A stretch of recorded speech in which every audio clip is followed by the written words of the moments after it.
Stugotz here. Whether you're into podcasts about ghastly crimes or hip-hop rhymes, there's always something new to discover on Spotify. With a mix of originals and many of the world's most popular shows, listening to podcasts on Spotify is easy. Just open the app, tap Browse, and dive into their growing library. Subscribe to your favorites, including our entire archive, so you'll never miss a show. You can also download podcasts for those moments when you're up in the air or going underground. Podcasts on Spotify are streaming right now. Go check them out today.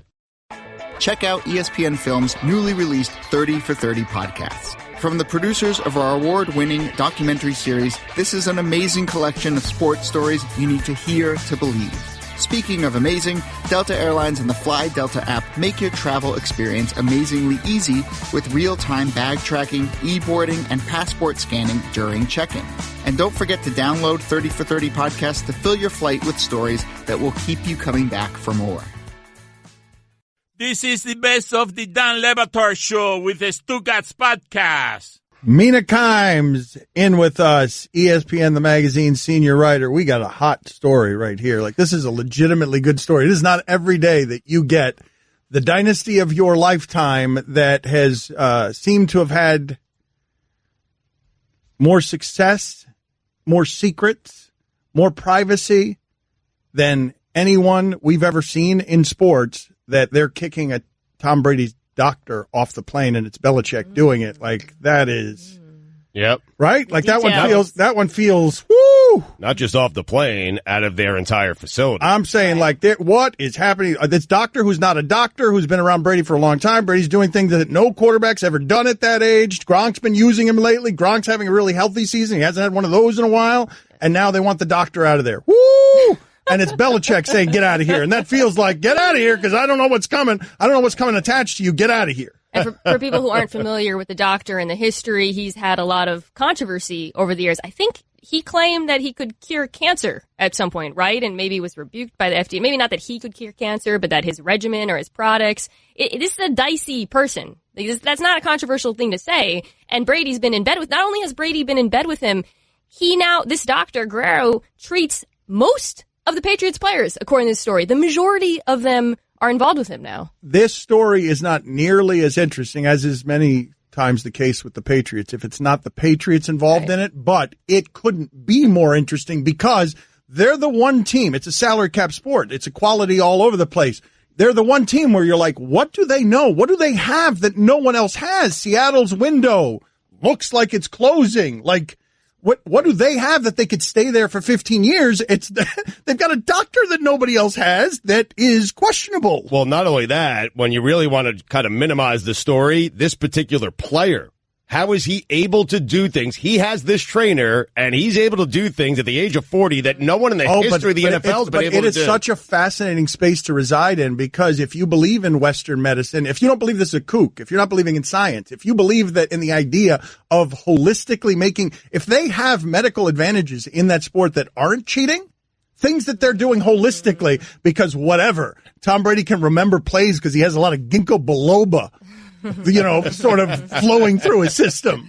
Like, whatever it is, like, maybe they think they have a medical answer that no one has, and it could be in some gray nebulous cheating areas. That's not what's juicy to me about this story. It's not the shady doctor or Brady. It's that Belichick kicked him out, because for so long, the paper-thin sort of premise that holds the Patriots together, that makes them dominant despite the fact that no team can seem to stay dominant in the NFL for that long, is that they have the best coach and the best quarterback. They have a coach who is extremely ruthless with every other player, yet is letting the quarterback play into his old age. And that's the tension at the heart. The power struggle is absolutely. And not irrelevant, that quarterback happens to be aging like no quarterback in the history of not just quarterbacks, human history. He is aging in a way that has no precedent. This is what happened in baseball. Baseball players, they decline at 30. You have enough of them over the course of time, and then they stop declining at 30. And Barry Bonds all of a sudden is better than he's ever been at the age of 30. There are very few baseball players ever. Like, maybe Paul O'Neill is one who got better at the age of 30 before the steroid age. Then the steroid age got here, and everyone got better at 30. Quarterbacks start declining precipitously at 35. This dude has found a fountain of youth, and now they just kicked his doctor out of the facility.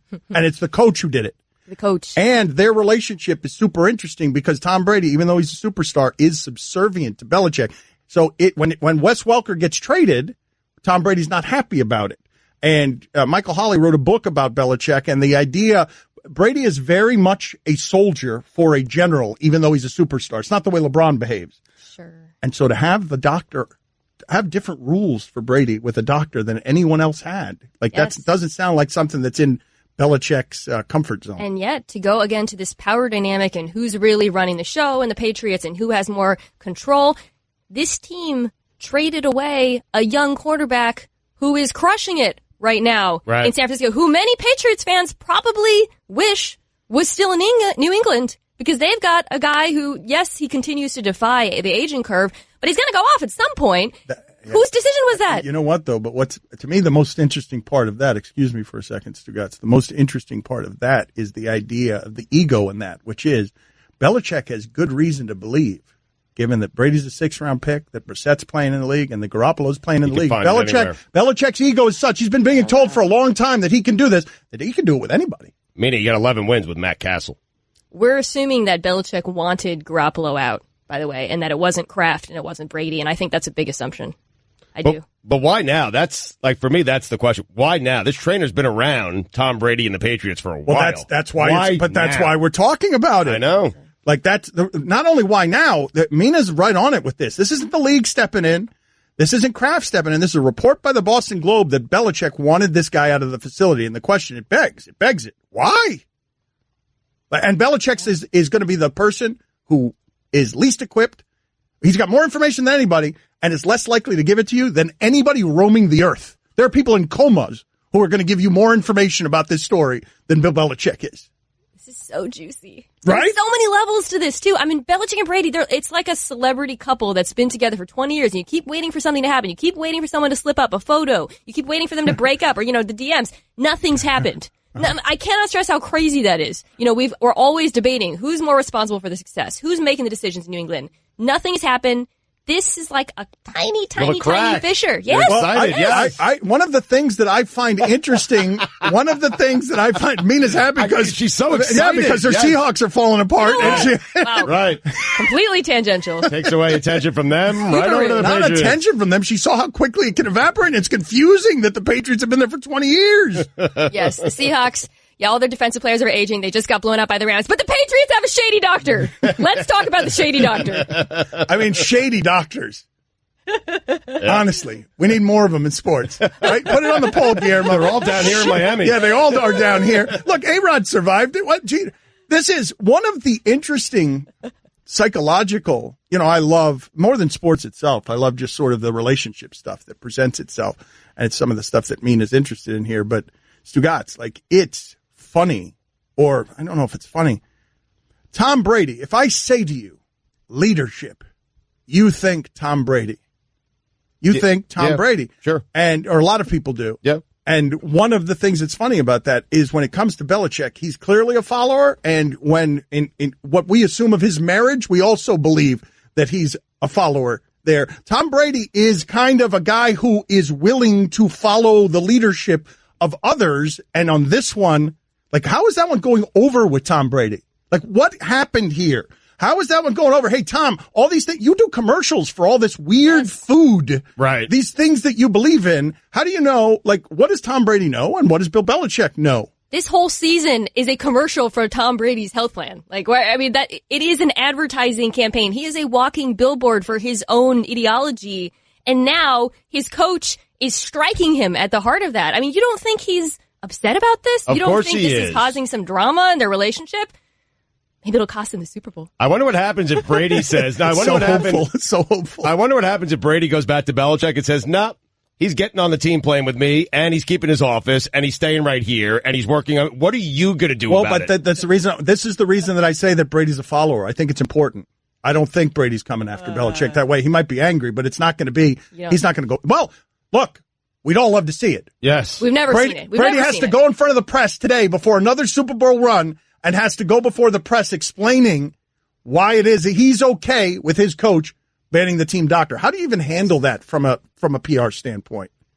It's the Patriots, so you don't. You just pretend it's not happening. But Brady, your point is good. He's never taken a huge stand for anything. I mean, the Trump stuff, I think there was a recent story in the Times, they have a relationship where Trump was complaining that Brady doesn't call him anymore or something. Did you guys see that? It was like a little footnote, caught my eye. And I think that's kind of his MO. If he senses drama or discontent, he backs away like Homer into the bushes. Brady wants no part of that. Is this guy different? Is he going to take a stand? Is this his Yoko? I don't know. I hope so. It's not the first crack. This might be a trend, because remember when, the Deflategate stuff was going on, Bill Belichick sounded like he knew nothing about it, and he put it all on Tom, and we were all sort of taken aback by, whoa. You're right. Yes, That's a good one. That's a good one. We were all taken aback, but Tom ate that one. Yes, Tom, he did. Tom Yes. ate that one. Tom's the one who always. Tom's an eater. Well, he's not an eater. That's Not kind really. of the issue. Right. But yeah. So if you have that as background, you can see this doctor roaming around and Belichick just going again with this guy. I love the idea that Tom Brady's defiance only extends to running off the field in Pittsburgh, telling everybody how about that. But when it comes to use that defiance on something, like I'd love to see what this is looking like behind the scenes when Belichick is simply telling Brady no. How much no is Brady getting? Like all of that stuff, man. He's 40 years old. LeBron James is taking control of his life at 32. Tom Brady's still answering to people. Like he has chosen to be nothing but a football player. He's shown you with Trump and everywhere else. He has no interest in using that power in any other way than for football. I know I just said this, but y'all, I don't know about the Garoppolo trade. I really don't. Him and Brady have the same agent, I believe, but I feel like there's more there that's going to come out at some point, because I do not believe that getting rid of him was good for the New England Patriots. It was not the right decision. I think he's very talented. They are the one organization that could keep a quarterback controversy under wraps if Garoppolo and Brady hate each other. And I don't even know if it's that they necessarily hate each other, but his presence certainly was an open question, and now he's gone. And I don't think Bill Belichick. I don't know. You think Brady did that? You think that there is the possibility? You think he's gone We are because of getting Brady? wild with the speculation here. Let's do it. Let's go ahead and hit the reckless speculation sounder. Let's go, and I'll just say what Mina is beating around the bush on. All right, I'll just say it. All right. Time to throw away all journalistic credibility and get reckless. Here is something we like to call reckless speculation. You're good. Thank you. Bob Kraft traded Jimmy Garoppolo. Belichick didn't want it. Did it for Brady. Because of the relationship between Brady and Kraft, they went over Belichick's head, and now it's like, get that doctor out of here. Get him out of here. Get Brady's stuff out of here. That's what Mina's saying. You just wouldn't say it. She wouldn't say it. Does it sound crazy when Because it's she's spelled meek. out? Because she's meek. ESPN Radio is presented by Progressive Insurance. You can save hundreds on your car, business, or recreational vehicle insurance from a local independent agent. Go to Progressive.com today. Why wouldn't you just say that? That's what you meant. Listen, why didn't you just say that? And I'm especially disappointed because you and I have worked on this for about a year now on the hot take. The art of the hot. Just let it fly, Mina. There is a little angel on my shoulder that's like, you're still a journalist. You're still a journalist. So it felt good to release all that journalistic credibility. He's still there. You had permission. Stugotz gave you permission. I did. He said we're I'm right good. about the NFL. He said we're good. That's all you need. Here's your Sports Center update. The Packers have placed Aaron Rodgers back on injured reserve. He shuts it down for the season. Tim Lincecum has been seen with a new physique. Mina, have you seen this? No. He is jacked. I love it. Lincecum has a new physique and is said to be eyeing a major league comeback at the age of 33. Experience-wide, for nearly a century, men have trusted Barbasol for a close, comfortable shave. Whether it's extra moisturizing with vitamin E or soothing aloe, all you have to do is sit back and bask in the glory of your close shave. You're looking good, America. You're shaving with Barbasol. For all the latest headlines and information, tune in to SportsCenter on ESPN Radio all throughout the day. More Dan and Stu from the Clevelander on ESPN Radio. Stugotz. Big Shot Bob. It's his nickname. There's a lot of big shots, including that one that you remember. Stugotz. Big Shot Bob. This is the Stugotz Show with Dan Batard on ESPN Radio. Catch me and Mike Golick Jr. every Sunday for weekend observations from 7 to 9 a.m. Eastern on ESPN Radio and the ESPN app. 30 for 30 podcast have returned. These are stories you just have to hear to believe. Subscribe right now in the Listen tab of the ESPN app or Apple Podcast. Brought to you by the City Double Cash Card. So Mina Kimes is in with us, and I saw something from Pro Football Talk that made me wince in a way that will make all of you call me a social justice warrior. But a Pro Football Talk tweet in which he writes, Jerry Richardson willingly is taking the worst punishment the NFL could impose, so why still investigate him? Because there are victims. Like, what are you talking about? That's what happens when white men write stuff for white men. Wait, they want sell the team for a couple of billion and rinse your hands of everything? That's right. Why should the NFL still investigate him? Because they care about women? There's also a couple of really basic logistical reasons, Dan, one of which is he's only said he's going to sell the team. He hasn't actually sold the team. We're assuming he's going to go through with it, but we don't know that. Two, we don't know if the allegations involve anyone else in the organization. I mean, I could think of a million reasons but those two jump out at me. We don't know the extent of what happened, if other Panthers employees were involved. I mean, this is a workplace issue. It's not just Richardson. Don't you find that kind of amazing, though? That particular blind spot? That's yes. where you jump to. Yes. Like, what was his reasoning? Well, now you're going to force me to read the story, and I'm not ready to do that because my access to my phone has been limited. So I will do that. Find it. So instead, I will talk about whether Lane Kiffin is too red or not. Put it on the poll, Guillermo, at Batard Show, because it's very Boca red. Lane Kiffin won his bowl game by 47 points and was trying to run up the score, signed a 10-year contract. That guy is so perfect for college football. That guy's what actually college football is, and everyone else is pretending it's something else. Right. I have this problem where I can't visualize his face. I just see Gruden. Like when we talk about Lane Kiffin, it's just John Gruden's face on another person's body. But I don't actually know what Lane Kiffin looks like off the top of my head. Because you think he looks like a young John Gruden? Or do you, it must are be you the just, visor. No, but Mina's got some funny thing where she sees things differently than the rest of us. It's not because she's an oracle, but because she's fascinated by people's faces because she's got an artistic side. Right. Like, so the thought that she just said is something that I would hear from someone who's crazy. She does. You do have a fascination with people's faces. You were just telling me during the break that your face, these are your words, that you look like Tim Lincecum. Put it on the poll. Oh, she does. She does look like Tim Lincecum. I didn't see it. I just saw it now when she pointed it out. Does anyone have a baseball hat? I didn't see it until she said it. And when she said it, I was like, whoa. Yeah. That's right there's won a couple of Cy Young Awards. It has. Lincecum. I mean, not really, but I mean, it's in the area. I don't see it. Am I allowed to say it's an Asian Lincecum? Am I not allowed to say Asian! That's why I look like him! Oh, I didn't even know. That's you! Wait a minute. I didn't know Tim Lincecum was naked. I didn't know that Tim Lincecum was Asian. So many finds. He's part Asian like me, I think. Wait a minute. Could be like a Patrick Chung style pull-out, although he is actually Asian, I found out recently. Hold on a second. He is. Did you guys know that Tim Lincecum was Asian? Yeah, one of the greatest Asian baseball players ever, right up there with Tim Tebow. Yep. And he's from Washington. Okay, hold on. He is Asian. They'll put this on your Wikipedia page very quickly if it's not out there. Personal life. Yep, here we go. Lincecum's mother, Rebecca, is the daughter of Filipino immigrants.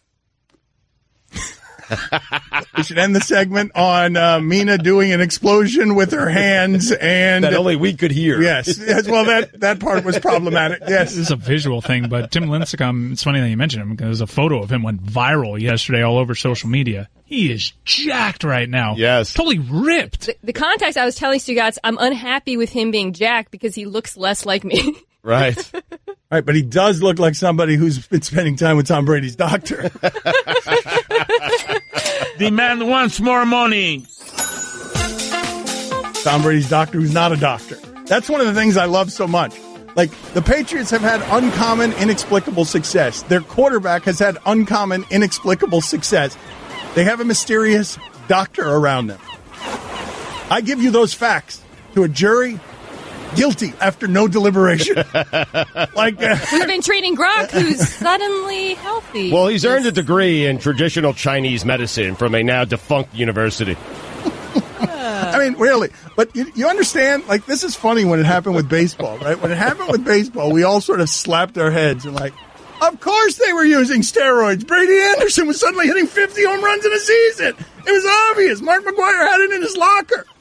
We're going to look back in 20 years when the 30 for 30 comes out. Patriots are really good. I couldn't explain it. Salary cap sport. What happened? How can that possibly be? Do you think Belichick hates that? Do you think that's what this is about? Not the interpersonal drama I was recklessly speculating about earlier? Doctor who's not a doctor, dude. You've got a doctor who's not a doctor. I mean, the doctors who work in But he's been there for years. The doctors have a problem with him. I don't know whether it's a problem just between their doctors, the legal doctors, and the doctor who's not a doctor. Well, there's a partnership with whomever their doctors are. That's the way it works with sports teams. There's a sports medicine department. I don't know if they're money. kicking him off the team playing. I don't know if they're mad. I don't know any of the details here. It doesn't matter. Hum, tell them, Stugotz. Tell them about Hum. If there are any issues with your vehicle, you better believe that Hum from Verizon will diagnose it, and they will tell you what's wrong. They'll tell you what's right, too. Tell them, Stugotz. They absolutely will. I know because I've had it in my car for months now, and I absolutely love it. Driving can be as unpredictable as game day. You never know what play is coming around the corner this season. Prevent your car from getting sidelined like I did with Hum by Verizon. Hum is the connected car system that helps you know what you need to know about your car. I love it because I can check my car's health from my phone, get an update every single morning. Also, I get help if I'm stuck on the side of the road, and if Hum detects a crash, it automatically notifies emergency services. It's a smart way to stay informed about your car and those who drive it, and keep your family safer on the road. Check them out today at Hum.com. Get Hum and get where you're going. Again, learn more at Hum.com. We have run out of space for all of our awards. Stugotz. I have a lot of hair in my ear. Stugotz. Everyone's doing the fish. Yeah. This is the Stugotz Show with Dan Batard on ESPN Radio.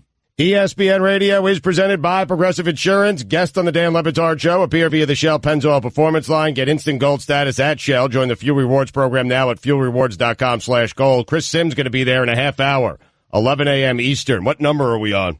57 or 56. He will reveal to us his 57th best quarterback in the NFL. Here's your SportsCenter update. The Packers have placed Aaron Rodgers back on injured reserve. He's done for the year. Tim Lincecum has been seen with a new physique and is said to be eyeing a major league comeback at the age of 33. And finally, KFC Japan has introduced a new low-odor fried chicken designed so people can eat it on public transit and spare their fellow passengers the smell.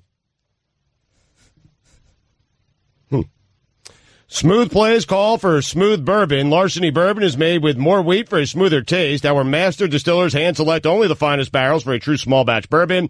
Get caught in the act with Larceny Bourbon. Think wisely, drink wisely. Larceny Bourbon, Bardstown, Kentucky. 46% alcohol by volume. For all the latest headlines and information, tune in the SportsCenter on ESPN Radio all throughout the day. For all of you wondering, the unusual voice that is in our company, our space. This is one of the brightest young minds anywhere in journalism. Thank you. She comes. So nice of you, man. She comes from a business background. She writes for ESPN, the magazine, and one of the many reasons that we have her around here is because this show has blind spots. We are a male-dominated show. And so when we're talking about things like Jerry Richardson and sexual harassment, it's a lot of men talking about men behaving badly with women. And I know that Mina's thoughts generally are pretty unique. And so I don't want to cover the ground that's already been covered. What can you give us that is being discussed less that you find interesting about everything happening in America right now with Jerry Richardson and sexual harassment, all of it? What can you give us about everything happening in America? That's right. And keep it to like 30 seconds if you don't mind. I'd like it to be an odorless fried chicken. I'd like it to come with odorless fried chicken if you can make that happen as well. Before the show, we were just talking during the break and saying, well, like we agree on most of the stuff. It's not really fun or interesting or thought-provoking to say sexual harassment is bad and it's good that this is happening. Like everybody here agrees with that. I guess there's been a lot of things on my mind. I'm a listener to this show, and one of the things, I say that like proudly and defiantly, and one of the things that I've heard you, I want to say struggle with, I hope that doesn't sound. No, come at it. Let's maybe go. Over the last... I want to learn. I want to learn. I'm sure we have blind spots. What have I struggled with? As this stuff's come up, and it really kind of hit me a little bit when you mentioned Charlie Rose, and I texted Mike, because I worked at Bloomberg and Charlie Rose worked in that building, and I think I just texted you like, duh, when it happened. Because I think, no, because you were saying, you were surprised by it, and I was like, no, I'm as someone who worked in that building, I'm not surprised. But anyways, when you were talking about Charlie Rose, you were talking about the image of him naked, women walking in, which was part of the allegations, I believe, and just how it was funny. And it's not that it didn't rub me the wrong way, but it kind of stuck with me a little bit. And we flash forward to this Richardson thing, and there's allegations in here, which if you had told me about them 10 years ago, I think I would have found them funny. Like, he was asking women if he can shave it. Like an 81-year-old man asking his female young colleagues or whatever to shave their legs. Like, there's something kind of viscerally hilarious about that. Well, because right? it feels less threatening. It feels to me, it feels less threatening. It may not feel less threatening. And that's just like something you would have seen in a funny movie a long time ago. Charlie Rose naked is in all of his sagging glory. It's visually funny. It's visually funny, but why? And I'm like, well, what now? And I think over these last few weeks or months, or I don't know how long this has been going on, we've been sort of retraining our brains to not find these things funny, because I no longer think about Charlie Rose or Jerry Richardson, the humorous image of them. I think about the terrified young woman walking into the room and Charlie Rose is there naked. Wow. See, that's interesting. It's like my whole perspective has shifted. I never thought about that woman before now. But when you say that I struggle with this, I do struggle with this, but it's not just here. I struggle with it when a Miami Dolphins offensive line coach is snorting blow off his desk, and it's brought here to my attention this week as I'm blubbering on air and the president of this company resigns with a substance addiction. It's brought to me with like, hey, you want to pay attention to the people getting hurt there? Right. Do you just want to make fun of the guy doing blow off the desk, or like Jason Leisure corrected me on this? I always struggle with this, and I think I'll struggle with it for the rest of my life, because it's a work in progress between finding things funny, being entertaining to an audience, being honest about feelings, because a whole lot of men are agreeing with Matt Damon right now as people are like, what the hell's wrong with Matt Damon? There are a whole lot of men privately agreeing with Matt Damon and not able to say anything. Right. And so I want to talk about this stuff in ways that I struggle with, because I'm always doing the math on what about that dude's family who's snorting a line of, like, what happened to that dude's family? Like, what? And Jason Leisure corrected me on that, because we were making fun of it for a week. The aftermath, because it's funny. And he's like, why are you laughing about that? People who have substance addiction are deeply hurt by that. Is it possible to separate? I'm asking. I don't know. Is it possible to separate? I'm blubbering on air this week because it hit a little close to home. Yes. It was a little too human. And so I'm too busy laughing at Charlie Rose to notice the victimization of the women who aren't finding that funny. I'm too busy over here, and I'm not paying attention over here because I'm looking for the funny. Naturally, but I'm wondering, and of course I don't know the answer. Can you separate the two, where it goes without saying you feel awful for the victims? Right. Yet the visual of, Jerry Richardson asking for a foot massage is still, and the visual of him actually getting it. It's funny. This whole thing has been such a lesson in empathy, and having our brain, instead of immediately wandering to the joke and the humor of that visual, and it is funny, instead wandering to the woman walking into the room and being terrified because her boss is naked and not knowing what to do and not knowing if he's going to protect the rest of her career. I'm a woman. My brain didn't go to that woman's point of view before this. And I'm struggling with that, because when the offensive line coach thing happened, I made a ton of jokes on Twitter. They were very easy to make. There were lines, white bumps, but I shouldn't have. Maybe. Oh no, but it's a constant line though. But if you want to be 100% empathetic, you're gonna have a less funny show. Like that's a struggle here. I mean, you can't do you can, I guess, on NPR. Maybe Charlie Rose was doing that show. Like, you can do a show that doesn't have a lot of funny in it, but like, I don't know. I mean, Mike and I were just talking during the break, and Stugotz, like, this might be the biggest radio show in America right now. This right here. And part of the reason for that is because people are starved for, hey, just make me feel good. Just make me laugh for a little while. I don't want to think about all the stuff. Looping dogs looking at you in the bathroom. Yeah. Let me just watch videos that make me laugh. What do you mean, might? It is.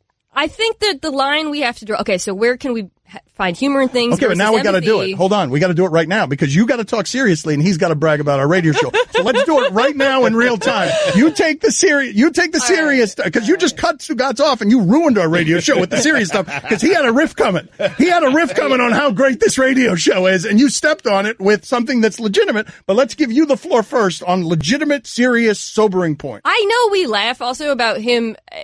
That dynamic and Stu's obvious discomfort when we go there, but that is America. Like, you are a stand-in. Like, America's not comfortable having this conversation. I actually think it's helpful to have that dynamic play out in real time. But I guess we're talking about the line. Where is the line between empathy and still being able to find humor and stuff? And I think of a conversation I recently had with my husband about a guy in college he knew who used to get naked at parties. And I was like, that's hilarious. Like, he would just get naked at every party. And and then we had this conversation, well, what about now? And, you can't get naked. And I said, the difference is the guy wasn't targeting anyone. There wasn't a victim. There wasn't that moment where you think about the scared woman in the room alone with Charlie Rose. We have to figure out, I think, in all these situations, is somebody being victimized? And if that's the case, I think we need to be more cautious about being funny. It's great advice. It's also hard to do when a guy's doing blow off his desk in the Miami Dolphins offices and sending it to a Las Vegas escort. And I have guilt now in contributing to that by calling her and turning it into entertainment. But I didn't have the guilt until it arrived at my doorstep, and it's suddenly somebody I care about, and I'm like, he's resigning from his job. Right, and you're I'm like, what if this had been him? And then everyone's making fun of me. Like, I had to go feel it. Everyone's making fun of me because I'm sitting here hurt by it, and I deserve it. But that's like, natural. I've been doing it for too long to not deserve whatever's coming there. But anyways, to brag about our radio show. Francesa, gone. Mike and Mike, gone. Rosillo, gone. Colin Cowherd, gone. Who's that leave? Us. Biggest, best sports radio show in America right now. Take sports out of it. And take Howard Stern out of the conversation as well. It is us. It is us with a few qualifiers. Bat mitzvahs are expensive. My brother Time for some ads. My brother had a line at dinner last night, not unlike that, when it felt like something out of The Office. He was sort of pontificating. He's like, I will do anything I need to do for the betterment of my family. Anything I need to do. And then there was a pause. Except change. That's a little disclaimer. That's what you just did. Best radio show in America, except Stern. That guy's good, man. He's pretty good. Yeah.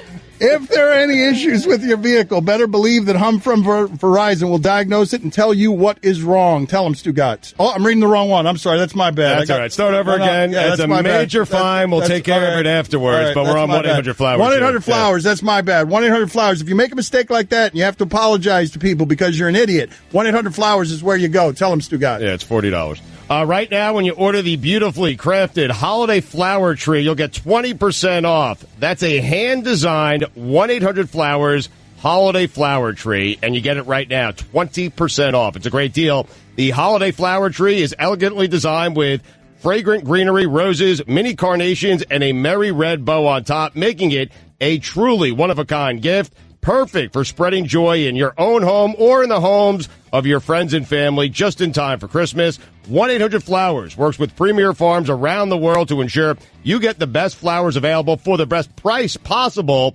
20% off the gorgeous 1-800-FLOWERS holiday flower tree is an amazing offer. It really is, but you have to hurry. The offer ends on Friday. To get the gorgeous holiday flower tree for 20% off, go to 1-800-FLOWERS.com. Click the radio icon, enter code Dan. It's that simple. That's 1-800-FLOWERS.com, code Dan, but you better hurry. The offer ends Friday. This is the biggest show in the world. Cash more of the Dan Le Batard Show with the Stugotz, 10 to 1 Eastern on ESPN Radio and ESPNU. Hi, everyone. Stugotz here. Support for the Dan Le Batard Show podcast comes from our friends at Rocket Mortgage by Quicken Loans. Chances are you are confident when it comes to your work, your hobbies, and your life. Rocket Mortgage gives you the same level of confidence when it comes to buying a home or refinancing your existing home loan. Rocket Mortgage is simple, allowing you to fully understand all the details and be confident you are getting the right mortgage for you. To get started, go to rocketmortgage.com/Stugotz. That's rocketmortgage.com/Stugotz, STUGOTZ. Equal housing lender, licensed in all 50 states. NMLS consumeraccess.org number 3030. Stugotz. I hooked up one time with Mark Grace's girlfriend at the time. Stugotz. Once I revealed that news to my boys, I got nonstop for like a week. I got that a boy. That a boy, that a boy, that a boy. I told my dad he gave me a that a boy. This is the Stugotz Show with Dan Le Batard on ESPN Radio. ESPN Radio is presented by Progressive Insurance, comparing rates to help you save. Now that's Progressive. Call or click today and find out how much Progressive could save you. Chris Sims going to join us in just a second here on the Shell Pennzoil Performance Line. He will reveal to all of us, we'll find out together, his 57th best quarterback in the NFL. Here's your SportsCenter update. The NFL has reduced Thomas Davis's suspension from 1 game to 1 game for his helmet-to-helmet hit on Devontae Adams. Should be out for the season. Browns GM John Dorsey says that he expects Hugh Jackson to coach next season. Why? And finally, Miami has been named one of the least caring cities in America. Wallet Hub conducted the study using a variety of factors, including number of volunteer hours, share of income donated to charity, and homeless rates. Madison, Wisconsin was named the most caring city in America, while Miami was close to the bottom. The least caring city in America, according to the study, is Laredo, Texas. For all the latest headlines and information, tune in to SportsCenter on ESPN Radio all throughout the day. I had that happen to me in a bank the other day where I'm just sitting in the bank and just a guy from Nebraska just turns around and just says to me, "Hello." And I'm like, "Hello." He just asked me, the second thing he says to me, "Why are people here so unfriendly?" No, I hate that. I'm from Nebraska, though. Do you know that? I did not know that. So we're learning so much about Mina. I want to learn more about Mina, but let's go to Chris Sims here. We've got Chris Sims. He is ranking the top 70 quarterbacks. According to ESPN's Michael DeRocco, no NFL QB has been better this December than Blake Bortles. Mm-hmm. Nobody else in December has a 71% completion rate, 903 passing yards, 7 touchdowns, no interceptions, a QBR of an NFL best 85.4, and is 3-0. And Chris Sims deserves all the credit for lighting a fire under Blake Bortles. Are you curious? What's the most interesting thing about this list to you? Because I want to know if Chad Henne, the backup quarterback for Jacksonville, is going to end up somewhere on this list ahead of Blake Bortles. Top 5. Don't spoil it, though. Okay, but so here's the list. Blake is at number 70, according to Chris Sims. Austin Davis, TJ Yates, Cardale Jones, Brandon Whedon, C.J. Beathard, Sean Mannion, Jake Ruddock. I'm not going to do this all 70 days. Cooper Rush, Nathan Peterman, Landry Jones, Paxton Lynch. And number 58 is Matt Castle. Matt Castle is 12 spots better than the best quarterback in December in the NFL. So, number 57 from Chris Sims, an NFL analyst for Bleacher Report and the host of the Sims and Lefko podcast. Number 57 from Chris Sims is Ryan Mallett, quarterback Ravens. Wow. All right, Chris, thank you. We will talk to you tomorrow. Thank you for being on with us, sir. That's it. All right, guys, be good. Have a good one. All right, thanks, Chris. What do you mean that's it? That's what he does. What else do we need? He doesn't get to make a case for Mallett? He doesn't have to. It's his list. I mean, we don't question his list. 56, whatever. This is the definitive quarterback list. This is it. No one questions it. I didn't know Cooper Rush was a quarterback. A great name for a quarterback. But it is a great name for a quarterback. I got to confess, I had not heard of Cooper Rush. What's the best name for a quarterback? Playing or all time, or what are our parameters here?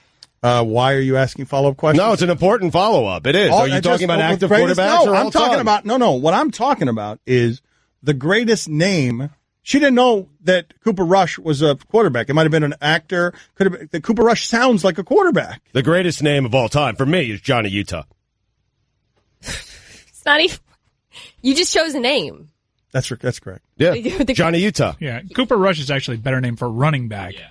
Guillermo, put it on the poll. What's a better name for a quarterback, Johnny Utah or Cooper Rush? Cooper Rush, Cowboys. It should be Cooper Pass. Yeah. Back up. Or Cooper Touchdown. I was thinking one of the great names. So didn't we already do this? Gunnar Kiel is a great name for a quarterback. Great name. Well, okay, picture this. You're the defense. You're lining up. They're yelling, rush, rush, rush. Of course you prepare for a running play, and then Cooper Rush throws the ball. It makes perfect sense. I'm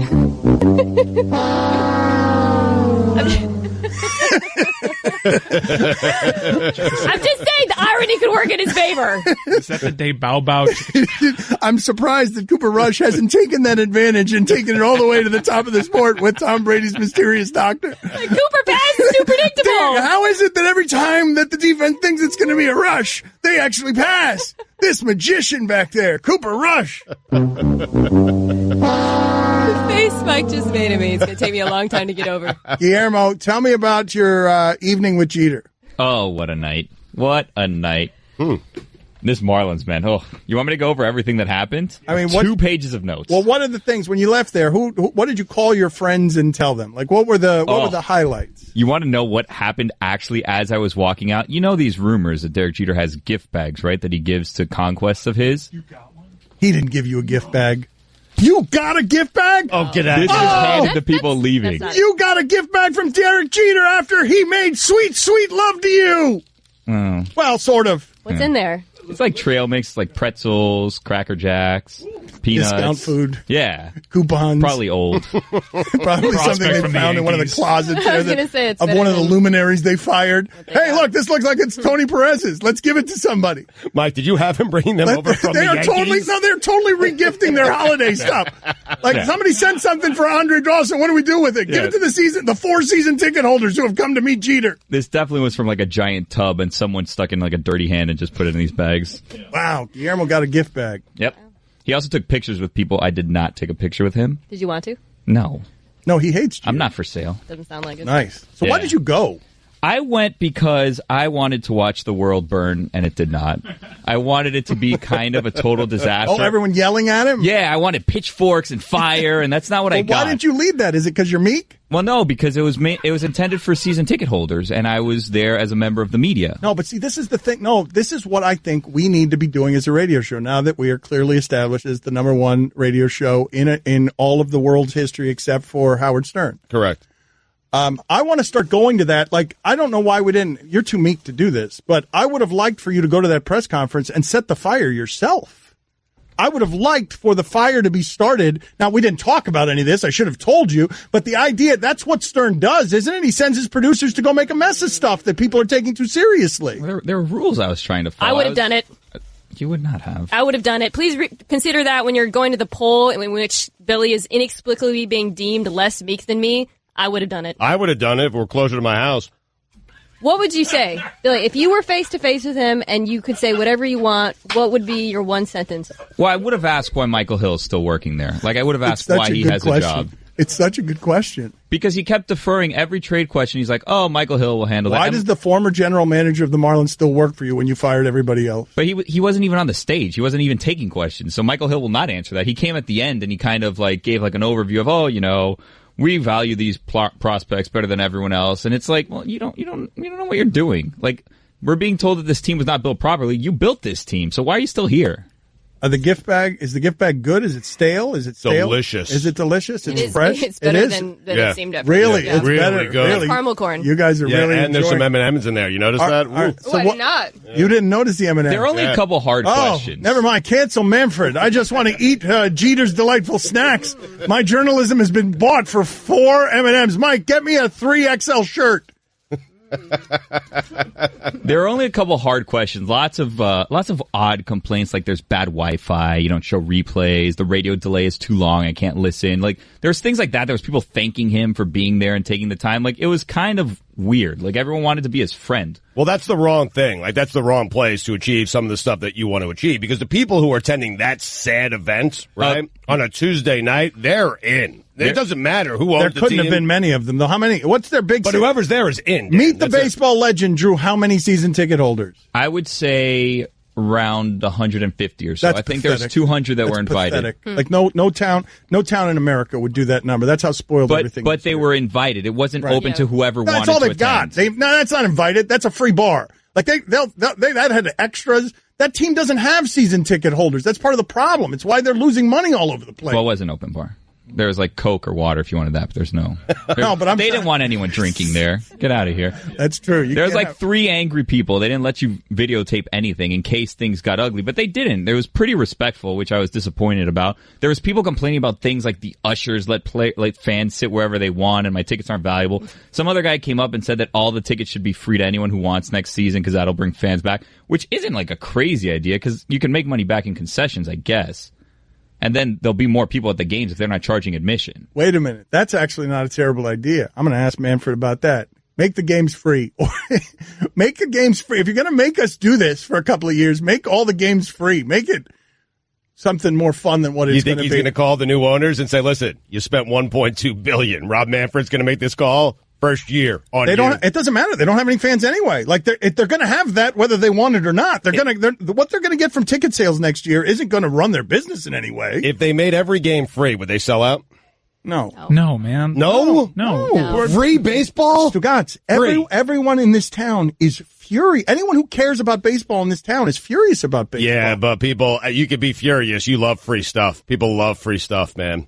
I mean, the inconvenience of going to the game, going through security, I don't think there's Guillermo, enough put it on the people who poll. wanna go I mean, through you could have gotten tickets last year practically free. You could get them for $1, for $2. Yeah, on StubHub they were next to nothing if you waited till the What last if I minute. throw in free concessions? Do you think they're sold out every single Well, game? yes, of course. But then all of a sudden you got a ballpark filled with the homeless. Like the homeless love it down here because it's sunny. Like, I mean, I suppose we could do that. A ballpark filled with the homeless watching a Marlins game. I love such that. A great image. I love that. I want to do Drinking that. free beers. You should buy out a section. It would cost me like $7 to buy out a section. I'll buy out all the sections. You should buy out all the sections so no one can go. I would buy out all the sections and give the tickets to no one. I smell a stunt. Yes, well, I've been trying to smell a stunt. I've been trying to find the stunt, and my meek producer goes to the Jeter press conference and doesn't do anything except leave with snacks. The man wants more money. That's a good idea, though, man. It is a good idea. Like you buy up all the season tickets. I'll go in with you. What are you trying to prove? That no one goes to Marlins games? Right. I feel like we've proven that one. Unlike Stugotz, you can look fashionable during the holiday season by wearing shirts from Untuck It, or fashionable like Mina. Mina, who looks like a bad boy from the 1950s.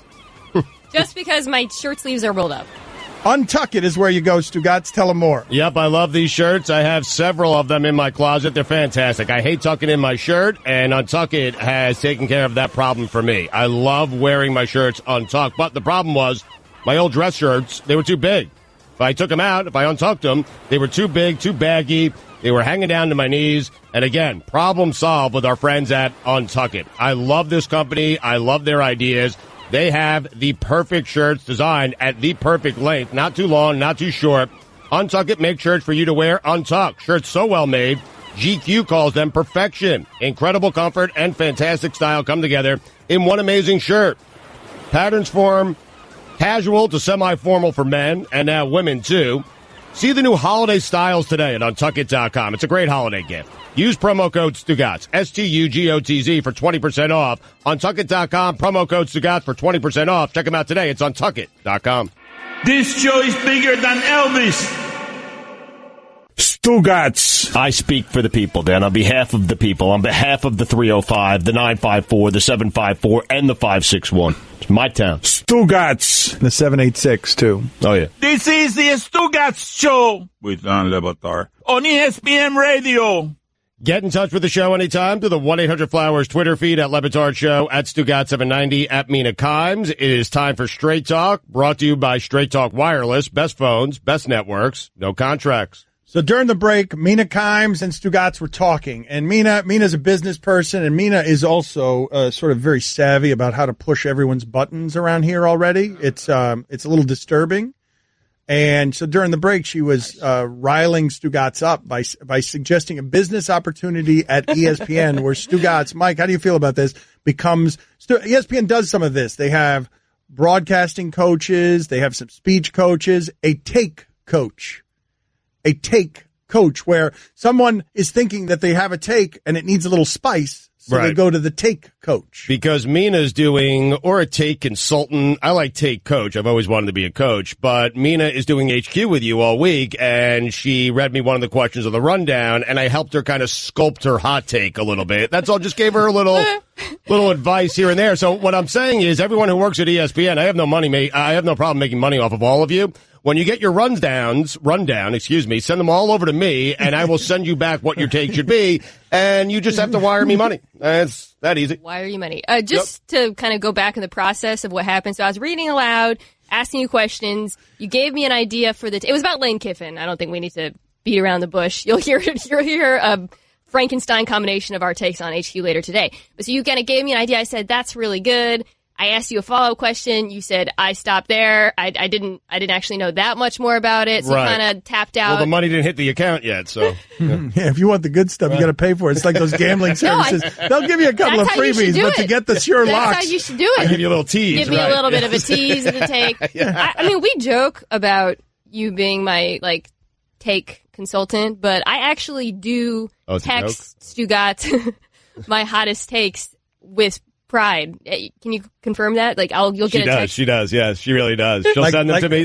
She'll text them to me. Videos it's of her her hottest bringing takes. a sacrifice before her God. Let's see if I can Yes, find it's it. like a lamb or a virgin in the old days. She's bringing She's in the old days. I feel the need to make that correction in 2017. Look, I'm talking about pagan sacrifices. I'm not talking about men behaving badly with virgins. I'm going to let that one sit for a second. It's usually like a video clip, right? And I'm really proud when I come to you and I send them to you. I don't usually add any language. I just want your feedback immediately. Yes. I don't do this with anyone else. I don't do this with you. No, not at all. You want the validation of Stugotz. Is the take hot enough? You were very proud of your "is the Bills lost on the coaching staff" take. Fiery hot. Caliente. Did the Saints win it or the Skins blow it? You sent me that one. I had one about LeBron. Oh, yes. That I was really proud of. Yes. I can't remember what it was. But I think these takes are a little bit hotter than that you think they are. I remember what it was. Shame on you, LeBron. Yeah. This is on Around the Horn. Yes. Are you actually proud of me, or are you putting on a show? No, I'm proud of you. I really am. You've come a long way. Why were you shamed? It was the LeBron Kyrie saga that was going on, and she shamed LeBron James and Around the Horn. I pointed at the camera. I made eye contact as I was really trying to channel you, thinking about what you would do. I do that a lot. And I said, shame on you, LeBron. Because he said like shame on the media or something, I feel like. It is such a great sentence that we don't analyze nearly enough. The idea that someone is so angry about your behavior that they feel the need to point and place the shame on you verbally. Shame, not near you, not by you, not around you. Shame on you. You love that one. It's a great sports radio device. It really is. It's meaningless. It's meaningless. It has no meaning whatsoever. It just hammers home a point. It does. It's just an aggressive, judgmental shaming of someone from a guy who doesn't have any shame and is fundamentally shameless. I have questions more about your Take Consulting empire inside ESPN. You're doing it inside the company while you're being paid by the company, but you're going to make money off of your colleagues, right? Mm-hmm. That's the premise here? Yeah. Or I can double dip. I mean, ESPN, they can pay me a salary. Are you still eating from the Jeter gift bag? It's delicious. It was really good. How are you going to get the word out about this little cottage industry you're building? I don't know. I think we just did. So now who needs it most? Oh. Back after this. That is Straight Talk. It is brought to you by Straight Talk Wireless, nationwide coverage on America's largest and most dependable 4G LTE networks. That's not fair to your Straight Talk, man. That is not fair. Oh, he's just going to throw them all at your face. Simply put, no one is better at talking into microphones. Stugotz. You claim to know it, and if I ask you to sing it right now, you've got no shot. Like zero shot. Can you see by the dawn's early light what so proudly we hail at the twilight's last gleaming? Stugotz. I don't know the next verse. Batard, please help me out. So many of you were aghast. That's what happens to me, where I just start humming. This is the Stugotz Show with Dan Batard on ESPN Radio. So this is Mina's last segment with us here for the day. Our thanks to Mina Kimes, ESPN the magazine. She has to go prepare for Highly Questionable. We've got Rob Manfred on at 12:30 Eastern, the Commissioner of Baseball. Hopefully he will answer some difficult questions without lying or public relating or doing all the spinning things. Like we're going to ask him, what are you smiling about, Mina? What happened? Nothing. I'm sad I'm going to miss that. I'm looking forward to it. I am looking forward to it. I'm going to be respectful. I'm going to be professional. I can't speak for Stugotz. He'll probably ask him about ball pits in the outfield. I will. But I'm going to be professional, but I'm going to ask, I'm going to pin the commissioner down on some things, and hopefully I don't get upset because my tone has been bad. My tone has been bad on this subject on occasion. He's going to be looking forward to the Stugotz questions, I think. Yeah. Oh, that's an interesting thing. Yeah, he probably is. Yeah. Because there was a time when we asked him, and he I think he laughed him off, blew him off. Big time you. He's going to be so relieved when he hears my voice as opposed to I didn't think he would do it because of that reason, because the last time he was on, you were totally silly asking him to change every rule in baseball, including put a pool in the outfield, I think. Yeah. Like a pool in center field. No, it was a lake. It was a lake, and you can move it before each series, and it could be any depth you want or color. Yep. But once it's in place, ponds. But once it cannot be moved again within the series. Why a lake and not a pool? What are the benefits? It's a pond. Sorry, why a pond and not a pool? Well, because ponds can be murky, and you can, make them whatever depth you want, where pools you can see straight through the bottom. Ponds have lily pads. Yep. But a pool you could swim in, so it seems Yes. like it'd be more enjoyable. Yes, but there's a chance a ball lands on a lily pad, which, visually, very rewarding. You can swim in a pond. I guess you could have swans, too. Now that I'm thinking about There's it. all sorts of wildlife. That's a good idea. I like it, yeah. Like a little boat, like a rowboat. Yeah, there but you go. you understand why Manfred. That's the spirit, We were having this conversation this way with Manfred, and you could see why he would arrive in a place where he would feel like we were wasting his very important time. Dan's going to be like, tell the truth about Tell the truth, finances. yes, tell the truth. Manfred's going to say, I'd like to answer the question about the pond. There was a time he came in after that interview. I was doing Mike and Mike, and I think it was with Golick Jr. And the commissioner came in with a couple of handlers, and I heard he didn't intend for me to hear it, obviously, but I did hear him say to, I think Pat was his name? Pat Courtney. Pat. Yeah, Pat Courtney. Where's Greeny today? Yeah. Baseball. Why is it Greeny here today? We have arrived in a funny place when baseball wants Stugotz around because they don't want. Well, we'll see what happens. I'm not offering any promises beyond. I'm going to try and keep it cordial. Well, and also promise trampoline warning tracks. Yeah. I'm on it. Don't worry about it. Trampoline morning tracks? I didn't know about that. How amazing is that, right? This is getting better and better. You have so many good ideas. A ball that was once uncatchable, now you can jump on a trampoline over the warning. Like one of those little mini ones. Over that's the like a fence. one-man Yeah, trampoline. and you can catch anything. Yeah. And there's ball pits to catch you on the other side of the fence. Scatter them around the field, though, so that you have to change the direction you're running. Just make that mental calculation. Do I want to go to the trampoline? Is that going to increase my chance of catching the ball? Or should I just take the direct It was line? a terrible idea, but our idea is way better. Yeah. You always take the trampoline. I'm trying to add a little bit of strategy. Warning track is a trampoline. So my idea involves like a little gamesmanship. There's no strategy. The entire warning track is a trampoline. You get there, you jump on it. Yeah, we have enough gamesmanship in deciding where you put the ponds. And when to use magic at bats, obviously. And how many lily pads in said pond. We appreciate the thought. You guys want to explain the magic at bat to her? What's the magic about? The magic at bat is anytime a manager wants a game, anytime, like if Giancarlo Stanton batted the inning before and the manager wants to put him up the next inning, he can in a big spot down 2 runs with 2 men on. It's the magic at bat. If you throw a smoke bomb before. Yeah, there's smoke involved, obviously. Yeah. You just get to do it once? Just once, yeah. Why is it called magic? The #1 show in the history of shows. Don't forget, you can hear more of my sons Dan and Stu weekdays starting at 10 Eastern on ESPN Radio and ESPNU. I just saved hundreds of dollars by switching to Geico. I've never felt more alive. Disclaimer. Geico cannot guarantee you will feel more alive. You either possess functioning respiratory and circulatory systems, or you do not, or you are a zombie. If you are indeed a brain-starved zombie and you would like to save money on car insurance, the Geico legal team applauds your excellent life choices, even in your shambling afterlife. But we strongly encourage you to visit geico.com or download the Geico app. Please stay a minimum of 500 feet away from our large and presumably delicious, delicious brains. Geico. 15 minutes could save you 15% or more. Stugotz. So it's me versus you. My dad's in town. Can I offer him an invitation? Stugotz. What just happened there? Did I have a stroke? This is the Stugotz Show With Dan Batard. on ESPN Radio. ESPN Radio is presented by Progressive Insurance. Rob Manfred going to join us this hour on the Shell Pennzoil Performance Line. Here's your SportsCenter update. The New York Mets have reached out to free agent Adrian Gonzalez. Agon. Really? Why? I mean, the Mets. What a disaster. Just tired of it. Mike Tomlin, who was on the NFL's competition committee, says he expects an off-season review of the catch rule. We all do. And finally, the gift card was invented by Blockbuster in 1994 to combat counterfeit paper gift certificates. It's interesting. No matter what your budget is, take the JCPenney Holiday Challenge. Find surprising gifts at even more surprising prices. Save on toys, apparel, and name-brand gifts your family will absolutely love. Come in the store or go online. It's jcp.com and get everything on your list for less than you think. JCPenney.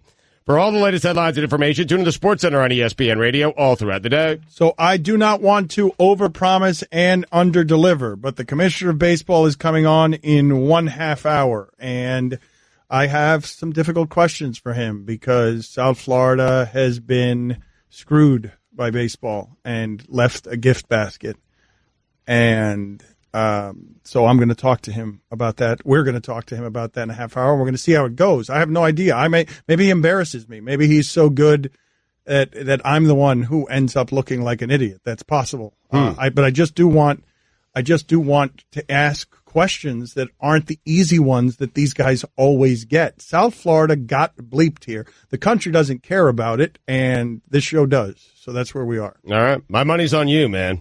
In fact, I might watch it like a sport and just sit back and maybe keep score of what's going on here. It's going to be exciting. Fireworks. I don't think we've ever done this before, and I'm not predicting fireworks, but I don't think we've ever done exactly this before, where I'm going into an interview and I'm bothered. Usually, like, we invite people in here, and it's like, come on in here. It'll be fun. You'll enjoy yourself. Maybe I'll do some awkward things. I'll make you uncomfortable because I do something stupid. But we're in it for the fun. Like, when have you guys ever heard me brawl with a guest? Like, I don't do argument shows. I don't want the sparks from contentious radio. Like, that's not something I've ever aspired to. Right. But I want to use the journalism and the power that this city and sports have given me to hold the powerful accountable for a business decision that ended up hurting the people of South Florida in a way that's offensive to me. It's personally offensive. As someone, this is the only city I've ever loved, and I don't think that sport deserves to have a single fan in the seat on opening day. Not one. And so I want to ask the commissioner why we should expect one fan to attend Marlins baseball games. That's where we are. Like, that's what he's going to say. It's baseball. That's what he's going to say. Well, it's baseball. I mean, you go, you take your family, you have memories. It's baseball. That's what, you know. Okay, we can have memories. Because there's no reason. Right now, there is zero reason to spend any money or spend a 5-hour day schlepping your kids back and forth to Marlins Park to see a baseball game. There is zero reason. Zero. I can't think of one. So we're going to talk to him about this, and we'll see who he blames. It'll be in a half hour. But we don't like to break promises around here. So, and I told you earlier that we would talk about this, and we finally got into it. It took us a minute. But Mike's been having weird text exchanges with his father. Oh, yeah. And Before you get into that, though, Billy was at this Marlins season ticket holder event, right? And he took down copious notes on this contentious and awkward exchange between Marlins man and Derek Jeter, and then we can circle back to me. Okay, we'll get back to that. As we will. Like, we'll get back to it eventually, as we do with everything. Mm-hmm. Well, Marlins man, you could assume was going to be a train wreck, and it's long lines, and you could see, like, you can count down to when this was going to go off the rails. Hold on a second, though, because Stugotz has Jeff Passan evidently just smoked Marlins man. Evidently, no one's taking a bigger beating on the internet today than anywhere than Marlins man, who showed up at this Jeter press conference, and Jeff Passan of Yahoo just took him out. Marlins man is the number one overall seed in the tired act bracket. It takes a lot to make Derek Jeter a sympathetic character these days, a guy whose claim to fame is wearing an ugly jersey at sporting events, dropping a "Do you know who I am?" on Jeter certainly qualifies. I am so proud of Marlins man. I don't care what Passan says. That's how you do it if you're Marlins, man. You ask Derek Jeter, do you know who I am? Did Jeter know who he was? That's exactly how it started. He got to the microphone. He goes, first of all, do you know who I am? And Derek Jeter looked at him kind of confused, and he's like, and obviously he's wearing his Marlins man costume. He's like, I've heard of you. He's like, okay, well, you're going to get to know me, basically is how this started going. And then he went on just all over the place for about 5-6 minutes. If I may tell the audience, Marlins man is that guy who wears the Marlins jersey orange. He's got a lot of money, and he just sits in the back of sporting events, major sporting events with the best seats that you'll see. And his claim to fame is that he wears this jersey and he has money. Yes, and he claims to have had in the past 20 season tickets, but he says now he only has 10 season tickets. He has season tickets to the Yankees and to the Mets, and now he said he hasn't renewed yet, to which some people started applauding at the idea that he may not be around anymore. Well, I think Marlins man is a plant by Derek Jeter, marketing maven, to make himself look better because this guy is so clearly a loon. Oh, people were not happy with him. There were people kind of telling him to sit down. And then he was making these ridiculous claims that all those things about season tickets, how he spent over $500,000 on season tickets alone. Then he was complaining about how he's not been allowed to throw a first pitch ever. And then he was complaining about how previous regimes he's tried to get them to have a Marlins Man Monday where you get discount tickets for wearing orange. He started talking about paying teachers more and firefighters, something about kids and a Marlins Man movement. He invited Derek Jeter to ride in his Marlins mobile down Ocean Drive for good PR, and Derek Jeter said, I'm not doing that. There's no chance of that. All right. Put this on the poll. If Dan paid $1 million for Derek Jeter's first honest public thoughts, for all the thoughts that were going on in his head, the 15 minutes that Marlins Man was talking, could I sell it? Put this on the poll. Could I sell it to the audience $1 at a time and make my money back? His most honest thoughts. Right. On what he was thinking as Marlins Man said, do you know who I am? And I should throw out a first pitch. And he's castigating Derek Jeter. So you're playing back Marlins Man, and Derek Jeter is walking you through what he was thinking at all points. Oh, no, you're just inside his head, and you can hear the thoughts. You can hear all the honest thoughts. When he finally finished talking, Derek Jeter looked dazed because he didn't stop talking for 5 or 6 minutes, and he's like, wow, that was a lot. You can throw out a first pitch if you want. Really? He said he could throw out a first. Well, because he was also saying accomplished. He wanted. Wow, Stugotz of the day right there. That's all Marlins Man cared about. Now to the good stuff. It was worth his time. It's the holiday season. And that means you have to drive your car to somewhere you really don't want to be. Maybe it's your in-laws, maybe someone else. Before your spouse nags you about it, you inevitably give in. Who wrote this? How unhappy are you? Get Hum by Verizon. So you know if it's the one who just had her baby. So you know if your car can make the trip or not. Tell them, Stugotz. Yep, I love Hum by Verizon. I've had it in my car for months now. It really is fantastic. The technology is absolutely amazing, and the peace of mind even better. Hum is the connected car system that helps you know what you need to know about your car. I love it because I can check my car's health from my phone. I get an update every single morning. It's emailed to me telling me that my car is okay. And if it's not okay, then I know I have to take it in to get some work done on it. I also get help if I'm stuck on the side of the road. And if Hum detects a crash, it automatically notifies emergency services. It's a really smart way, guys, to stay informed about your car and those who drive it and keep your family safer on the road. Get Hum and get where you're going. Do it today. Learn more at hum.com. Our show has set and broken every ratings record. Stugotz. I am tiptoeing. I'm walking delicately, I can't say that word, out on that limb. That's a word I struggle with. The L's, the I's, the C's, the A's. I struggle with those words. Stugotz. I think it's okay to root against your team. The B's, the C's, the B's, W's, the D's, the H's, the Y's, the Z's. Can you say that word for me? The H, the L, the M, the N. Say that word delicately. That word. So, I think it's okay to root against your team when you want a coaching change. The Enyes. The Enyes. This is the Stugotz Show with Dan Batard on ESPN Radio. If you missed any of the show, you can listen to all 3 hours of the Dan le Batard Show on demand in the ESPN app, plus our Miami-only hour that airs before the show. And now you can subscribe to our Best of podcast. It's all available in the Listen tab of the ESPN app. A reminder that Major League Baseball Commissioner Rob Manfred will join the show in about 10 minutes on the Shell Pennzoil Performance Line. People seem to be excited about that, even though I'm not checking my phone and my messages. People seem to be very excited about. When are you ever excited for a commissioner interview?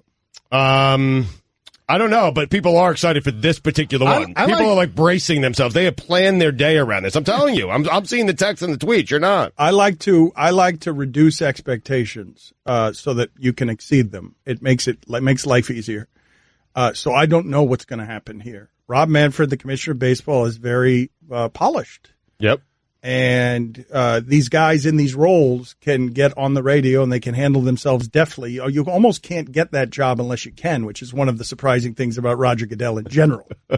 I imagine when you were calling him out and trying to smoke him out, and that got back to Manfred, and he's sitting in his office, and he goes, child play. Right, Let's go. Put me on. Let's go. Right. Because I didn't think he would get bullied into that. I thought we were going to get months of bits out of it, radio bits. Like just, I thought we were very close to sending a hip-hop singing hot dog to his office yesterday until we learned, he's coming on with you tomorrow. It's really too bad how it worked out. Well, no, I'm sending that hot dog to Bruce Sherman's house. Oh, really? Oh, yeah. Nice. Like, how do I find this guy? In fact, that might be my last question to Manfred. Do you have Sherman's number? Can you get me Sherman? This guy who's using Derek Jeter. How's that for a question? How's that? I'm going to ask that question. Should I ask it just like that? Is Bruce Sherman using Derek Jeter as a meat shield? Yes, please ask that question that way. All right, let me write that down. I got to write down some questions here. Let me write that. I'm just going to write down meat shield. All right. How much silence is there going to be? I don't know. Like the pocket of silence from when you say the word shield until Rob Manfred answers that question. Well, what do you guys think is going to happen? I think Rob Manfred's going to do well. I think he might cool you down a little bit. I really do. Do you? Okay. You can be cooled down if he presents some facts. Not really. What if he presents some facts? Okay, well, then I don't anymore. Well, I don't think I can be cooled down because I don't think he has facts I don't have. Okay. I feel like I know what happened here, and I know that my city got bleeped. Like I'm just asking you, what if he does? What if he has a couple of nuggets that you're not aware of? Well, but see, I don't have that's fine. If he does, that's great for the audience, and then that gets answers for the public. This is not about me and my ego. Like, I'm not looking to outsmart him or win this. I'm looking to get answers to my questions about something that deserves answers. Like, I'm not looking to turn this into him as a piñata or let's do a fireworks show of contention. Stugotz, when we started all this stuff, like I've said to everybody involved with any projects that we're creating, I don't want to do arguments. Right. I don't want to do argument television. I don't want to do argument radio. First Take has got that wrapped up. I'm not interested in doing that.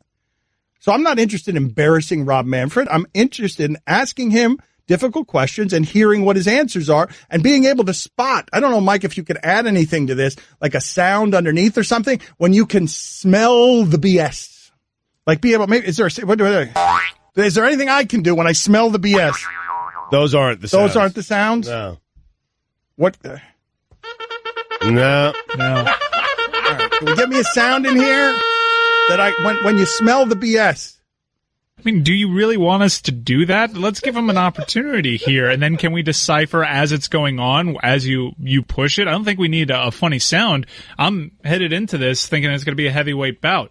I think my whole attitude thinking that Rob Manfred's going to turn it around a little bit on you is he's not like most of the commissioners I've known since I've been alive. He seems like a generally affable dude, and he seems like he knows that his sport has problems where most commissioners seem resistant to change and might bully someone in this sort of situation. This would be different if it were David Stern. This would be different, I think, even if it were Bud Selig. Manfred seems like he kind of gets it. Okay, we'll find out together because I sure as hell don't know where this is going to end up. I don't feel like it's always good to go outside your comfort zone. I don't feel comfortable with this because I'm not interested in attacking anybody. I'm just mad about something that deserves, righteous sports anger. So don't attack. Just have a reasonable conversation, ask your questions, and let him answer the way he's going to answer. I do like the idea of a sounder when we smell the BS. I do like that idea when we spot it. I don't know what the sounder is, but try the cat sound. Well, no, Michael, the cat sound? Yeah. That works. No, it doesn't work. It's just a sound. What do you mean that works? We don't want anybody to think that's something else. Yeah. Yes, that's right. We don't want that. I didn't even think of that. But you can find a sound to subtly put underneath something that he says that smells fishy, no? Like just... I'm searching sniff. I don't have anything. Should I make I'm also a sniffling searching sound? Fish. I don't have anything. How about a fart sound? Yeah, you're always subtle. Hey, Guillermo, did you find Guillermo? No, I mean, I'm same family. Perfect. Yeah. Guillermo, can you please tell me? What are you laughing about? Mike is holding up a dead fish right now. You can hold this up as sort of like your challenge flag. How about the radio audience, though? Yeah, well, I'm working on that. Okay, so you're holding a dead fish up to your shoulder. That's not a BS. You want me to put it there in front of you? We'll figure it out, and we'll figure it out. If you want to auction on an item, you lift up a paddle. You can lift up the dead fish anytime you think there's something fishy going on. Oh, fishy. You get it now? Yeah. It's terrible. Someone is saying the classic suey.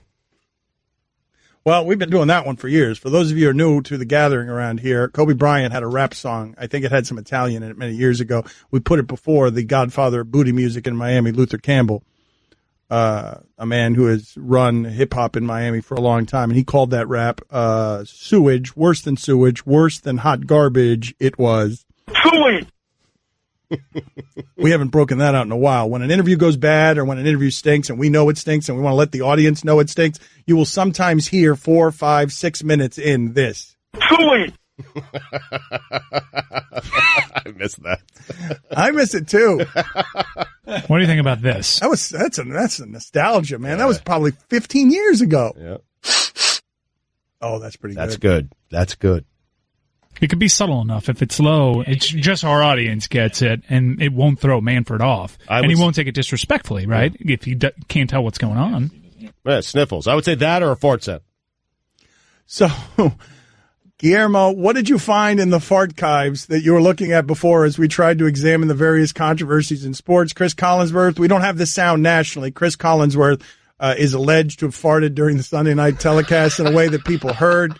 I don't know whether he's denying it or not. Allison, can you get him on so I can ask him after Manfred?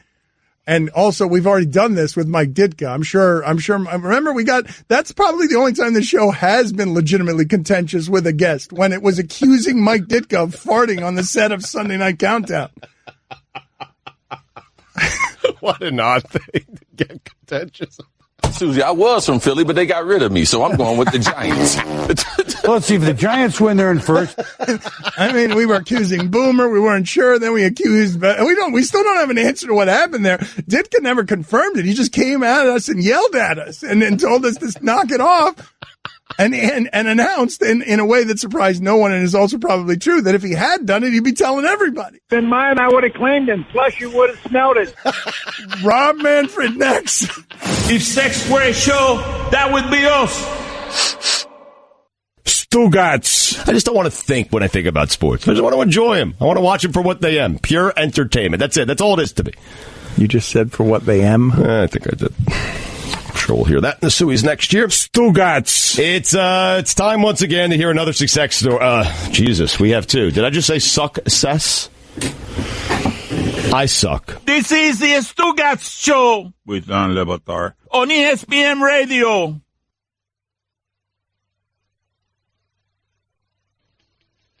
ESPN Radio is presented by Progressive Insurance. Rob Manfred, the commissioner of Major League Baseball, going to join us in just a second here on the Shell Pennzoil Performance Line. We appreciate his time today. Here's your SportsCenter update. The Tampa Bay Rays have traded Evan Longoria to the San Francisco Giants for Denard Span and prospects. Longo. Mike Tomlin, who's on the NFL's competition committee, says that he expects an off-season review of the catch rule. And finally, John Legend and friend of the show, Alice Cooper, have joined the cast of NBC's upcoming live musical adaptation of Andrew Lloyd Webber's Jesus Christ Superstar. For all the latest headlines and information, tune into the SportsCenter on ESPN Radio all throughout the day. Okay, so Rob Manfred is the commissioner of baseball, and I do appreciate that you took the time to do this for us, because South Florida is really mad. Baseball has been really bad to South Florida for many years, and I don't believe that baseball deserves a single customer in South Florida. So that's where we start, and it's not much of a welcome, but it's a nice way to say thank you for the time. Well, today. thank you for the time, but I want to get to the question. Yeah. So thank you, Rob, for joining us, but were you aware Well, can I stop? Let me just stop you. I mean, I understand the concerns that have been expressed in South Florida. The one thing that I think you leave out in your description is there have been 2 World Series champions in South Florida. Whether people like everything that happened in between, after, or not, there's a lot of markets who would make that trade in terms of having those 2 World Series champions. Rob, were you aware of Jeter's plan to trade players and slash payroll? It's interesting. Yes or no, please? Yes or no, please? I'm happy to do yes or no's. You can elaborate afterward. I just want to know if you were aware of that plan. Like, did you approve a plan that had slash payroll again for South Florida? We do not approve operating decisions by any ownership, new owners, current owners, or not.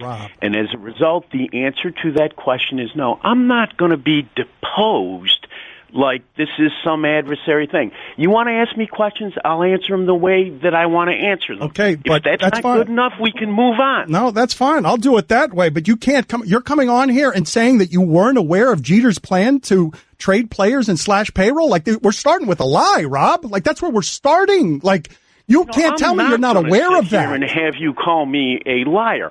I explained to you that we do not get involved in operating level decisions in the ownership process, the ownership approval process. Clubs make those local decisions. Rob, were you aware of his plan though? Were you aware of it? No.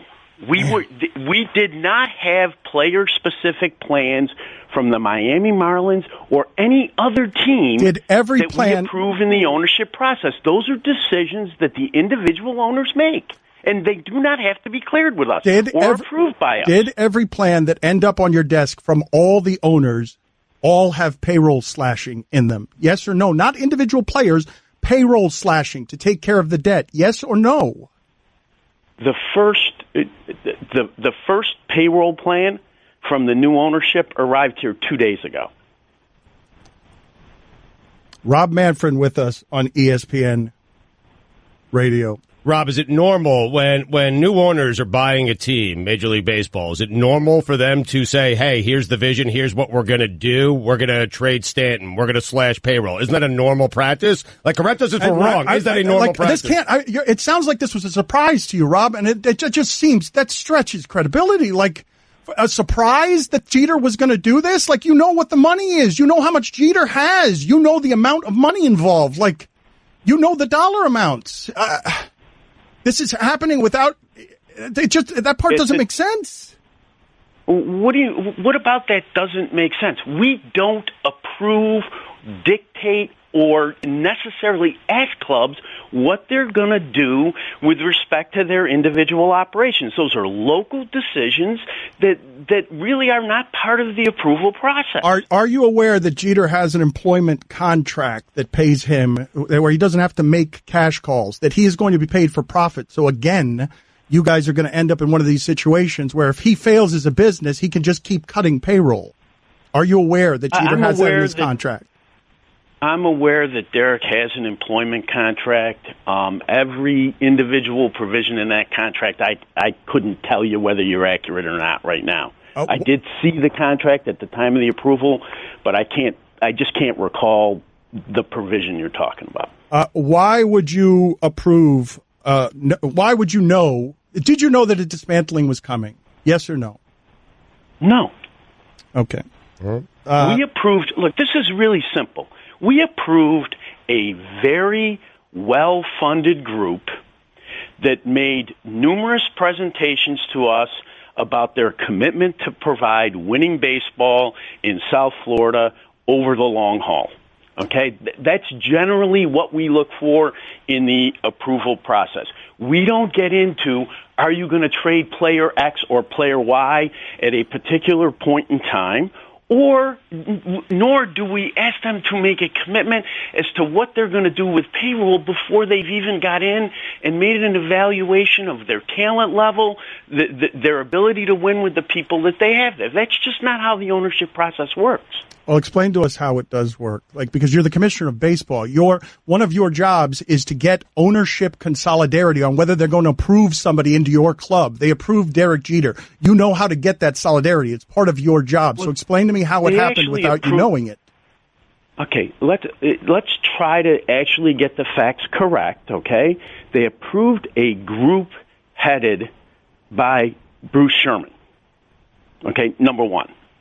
Number two, just like in every other ownership transfer, we examined the financial wherewithal of the group. We made sure that the governance structure of the partnership was consistent with our rules, and we had interviews with the people who were going to be running the club to get a general understanding of their approach to running the club. Everyone that was involved in that process, including me, was convinced that this group is committed to winning baseball in South Florida over the long haul. Is Bruce Sherman using Derek Jeter as a meat shield? You'd have to ask Mr. Sherman what. Well, I tried to, but his secretary sent me to Derek Jeter. She referred all questions to Derek Jeter. I tried to. I did that on the air. She told me, please talk to Mr. Jeter. Who is Bruce Sherman? Who is he, and why was he approved? Because all the bids came in low on cash. That's actually not true.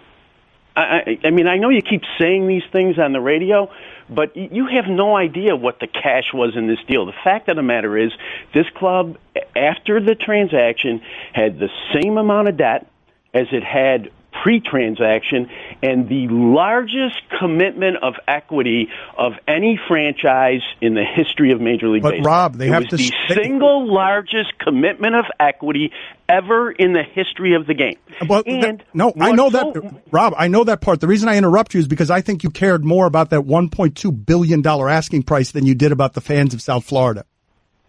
Yeah. Well, can I tell you something? You actually have no idea what I care about and don't care about. The fact of the matter is, a competitive club in each one of our 30 markets is my foremost concern. Well, but Rob, you got a problem here now, though, because you're not going to have many fans. They want to get the revenue up. They're not going to be able to get the revenue up because of the hostility in this market, because this has happened 4 times. And now it happened after trading Cabrera with a new stadium with Giancarlo Stanton. Like, the revenue's never going to get up unless they win. And if they don't win, then we've got a ballpark and baseball just failing here at everything but business, because you still got your $1.2 billion. I know that you have yourself fairly worked up on this topic, but I'd offer you the following facts as a matter of perspective. Okay, baseball has always been a cyclical business. Probably the best example of that is what we've seen in the last 5 years. In 2012, San Francisco and Detroit were in the World Series. They're going to pick 1-2 in the draft this year. In 2013, based on 2012 results, the teams that were 1 through 5 in the draft, Houston, the Cubs, Colorado, Minnesota, and Cleveland, were all in the playoffs this year. The strategy that apparently the Marlins have adopted is one that is tried and true in baseball. I'm not saying it's without pain. As a matter of fact, I think the fans in Houston endured some bad seasons. But it was a process that ultimately produced a winner, and that process is really dominant in terms of the thinking in our game right now, in terms of particularly smaller markets' ability to win. Teams are reportedly getting $50 million each from BAM Tech. Are they free to use it as they please, or does that money have to go to what's happening on the field? No, the teams are free to use the proceeds of the BAM Tech sale and all other centrally generated revenues in the way that they see fit. If I may ask you, Rob Manfred, Commissioner of Baseball, with us on ESPN Radio. This television contract is allegedly a salve that's going to finally get business money flowing. The ESPN purchase of Fox seems to me, and I don't know what I'm talking about here because I don't know this business, but it seems to me like ESPN buying sports and taking the leverage away from that contract actually being as big as it can be. Does the ESPN purchase of Fox and this regional sports thing concern you in terms of how much money they can actually get to make this plan work? No, it really doesn't concern me. I think that all indications that we've had is that Disney and ESPN are going to be committed to the local market in the same way, the RSNs in the same way that Fox was. It's a question of identity of bidders. Our content, including local content, has tremendous value, and because of the value associated with live sports, I think teams, including the Marlins, will continue to have leverage in this market. Commissioner, I beg you not to be the commissioner when you answer this question. I make you a Miami sports fan, okay? You're a sports fan living down here in Miami. Are you spending a few $100s and 5 hours of your time going to a Marlins game? What reasons do fans have to go to a Marlins game? Commissioner, I promise you wouldn't do it. Look, I think that Major League Baseball in all of our markets is a fundamentally sound entertainment product. I think your assumption as to exactly how the Marlins are going to perform on the field may not turn out to be accurate. I don't know whether it will or it won't. But I hope that the fans in South Florida, like fans around the league, will generally embrace the fact that the new ownership group in Miami has a long-term commitment to winning baseball in Miami, and that they will support the teams in the lean why would you believe that? as well as the good years. I don't mean to insult you, Rob, but like I live here in South Florida. Like you can't know what it's like down here if you think that, or you're not looking at the attendance numbers. Baseball has betrayed South Florida now on this 4 times, the latest after getting a shiny new stadium. Like, I'm not sure. Was there anyone in that room telling you about the dangers of slashing payroll in South Florida? Look, the new ownership group has been in place for a few short months. I've said this before. I doubt that you're going to agree with me, but it's why they make chocolate and vanilla. I think that this group deserves a fair opportunity to demonstrate that they have a long-term commitment to winning. Okay, but how can we give them that opportunity when their first order of business is to trade the MVP at below market value, taking money on it, like giving money away? Like that does that seem to you like something that South Florida can handle? Because do you have a worse baseball fan base than South Florida? Do you have one worse than that? I think that the fans in South Florida are enthusiastic about Major League Baseball. I think you saw that during the World Baseball Classic. I think there's a market there that will support a team if the market believes, as I do, that this ownership group has a long-term commitment to winning. So, Rob, I know you're saying you didn't know their plan, their day-to-day plan, when they decided to purchase the team. But once you realized that Derek and the ownership group, they were dismantling this team and trading away the reigning MVP, what was your reaction? Were you upset by it? Look, my reaction to it is the one that I have stated publicly previously. I can understand. And I try not to make baseball decisions because, I am not a talent guy. I can understand how you could look at the situation in Miami and decide that the best course of action for this club, given how good it was on the offensive side and where it was from a pitching perspective, that the best course of action was to reload and try to win over the long haul. I understand why they might have reached that conclusion. Were Laurie and Sampson the most hated people in the sport?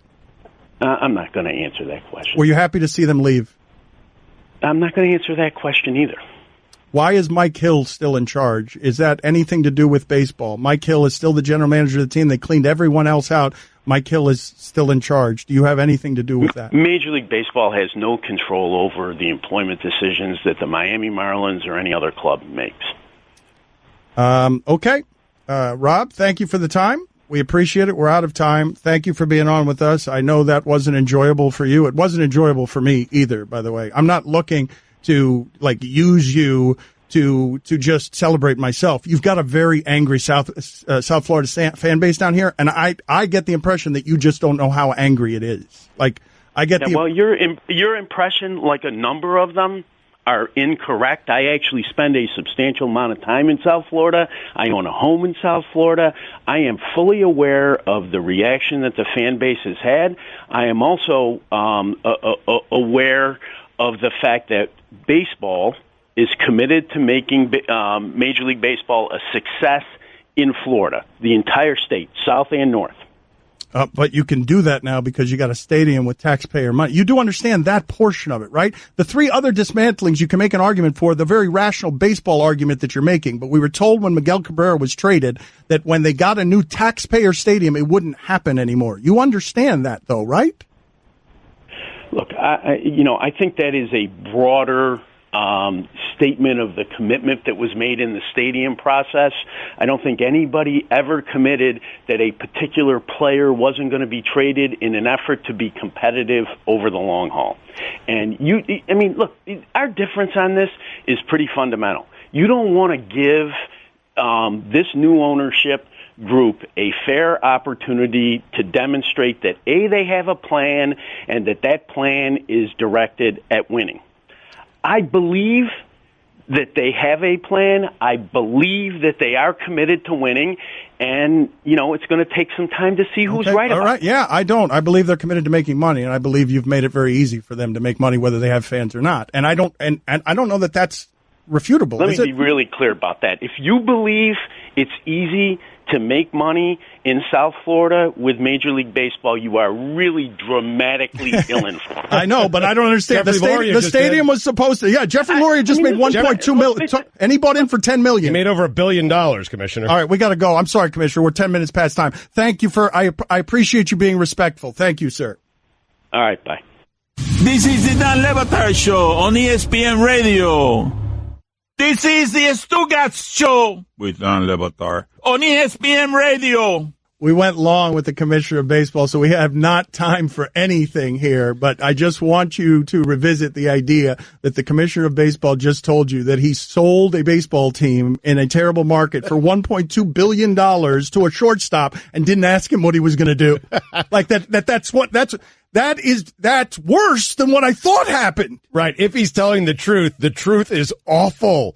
100 days. Derek, you've never run a baseball team before. These people in Miami are hurt. We've heard them 3 times already. What are you going to do? First 100 days, lay it out to me. He didn't ask for it. He'll never come on the show again. My guess is that me and now ESPN probably have a fight with their partner and the Commissioner of Baseball. So we should just end it on this note when I told Rob Manfred how happy we were or appreciative we were that he made the time for us. All right, bye.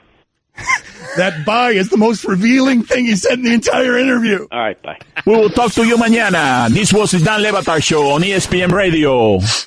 You can listen to the Dan Lebatard Show with the Stugotz 10 to 1 Eastern on ESPN Radio, and you can watch on ESPNU.